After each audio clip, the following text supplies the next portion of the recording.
Already बता चुके हैं। मेरा नाम सफीर चौधरी। मेरे को आज आपके द्वारा, आपके थ्रू सिर्फ प्रधानमंत्री से ये रिक्वेस्ट करनी है कि आप प्रधानमंत्री सिर्फ यहाँ किसी एक कम्युनिटी के नहीं हैं, आप 140 करोड़ हिंदुस्तानियों के प्राइम मिनिस्टर हैं।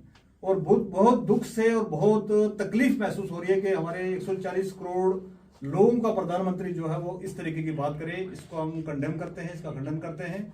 ये हिंदुस्तान ने ना कभी बर्दाश्त किया है, ना आगे बर्दाश्त किया जाएगा।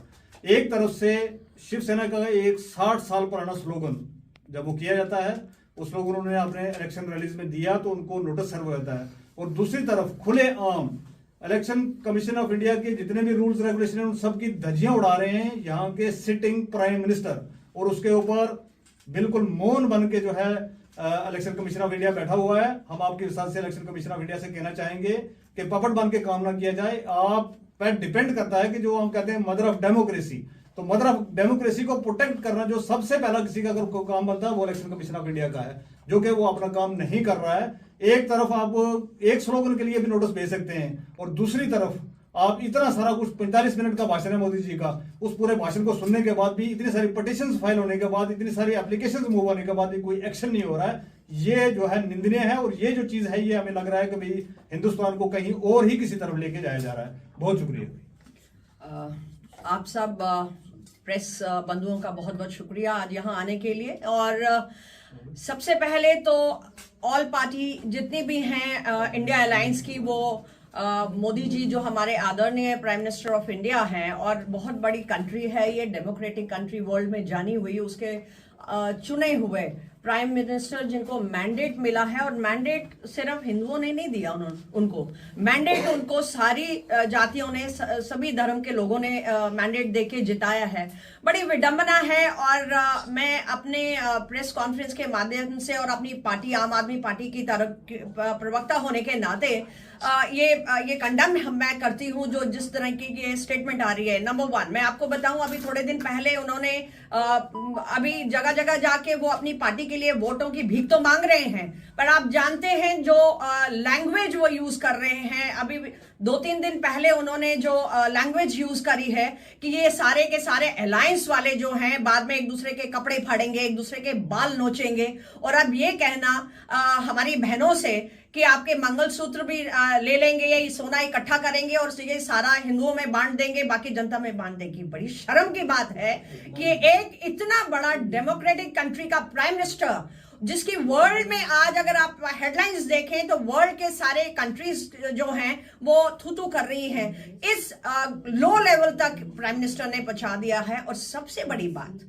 जो सबसे बड़ी बात है, ये कह रहे हैं कि नहीं, अभी आपने अमित शाह जी की स्टेटमेंट सुनी होगी कि नहीं हम तो संविधान नहीं बदलेंगे, हम ये नहीं करेंगे। मैं जानती हूं कि प्रावधान जो है संविधान में वो बहुत सख्त है, आप सारा का सारा संविधान एकदम नहीं बदल सकते। लेकिन इनके जो अपने मिनिस्टर्स हैं, जिन्होंने ये 4 मिनिस्टर्स हैं जिन्होंने ये स्टेटमेंट दी है कि बहुत बड़ा काम होने जा रहा है, अगर आप मैंडेट में हम आते हैं, हम संविधान बदल देंगे। फिर प्राइम मिनिस्टर जी की एक स्टेटमेंट मैं सुनती हूं जिसमें वो ये बोलते हैं कि मैं जो संविधान को मानता हूं वो गीता का संविधान है, गीता को मानता हूं, मैं कुरान को मानता हूं, मैं बाइबल को मानता हूं। तो फिर मोदी जी, मैं आपसे ये पूछना चाहती हूं अपनी पार्टी की तरफ से कि जो डॉक्टर भीमराव अंबेडकर ने और बाकी की टीम ने जो मिलके इस देश की संविधान को बनाया, जिसमें हर जाति और खासकर निम्न जातियों को जो पावर्स दिए हैं, जो उनके राइट्स को स्टोर करके रखा है, तो क्या कहना चाहते हैं कि वो बेवकूफ लोग थे जिन्होंने इसको संविधान को बनाया और पूरे देश को एक डेमोक्रेटिक सेक्युलर कंट्री बनाया?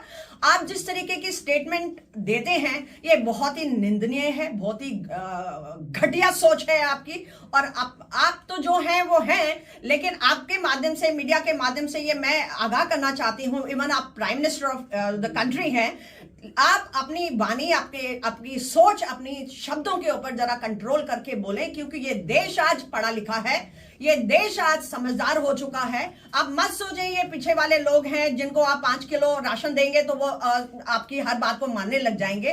पढ़े लिखे बच्चे हैं, वो समझते हैं, और इतनी घटिया सोच के साथ वो इस बार तो आपको बिल्कुल नहीं आने देंगे। आप आगे भी जो बोलते हैं, आप लड़ाई झगड़ा मत करवाइए। ये देश सेकुलर है, यहाँ हिंदू मुस्लिम सिख ईसाई सब प्यार से रहते आ रहे हैं और इस देश को ऐसे ही रहने दीजिए। इसमें ज्यादा बदलाव करने की कोशिश मत करिए क्योंकि आपको मुंह की खानी पड़ेगी। धन्यवाद। मनीष जी नमस्कार, मैं मनीष साहनी, शिवसेना यूबीटी जम्मू कश्मीर इकाई अध्यक्ष।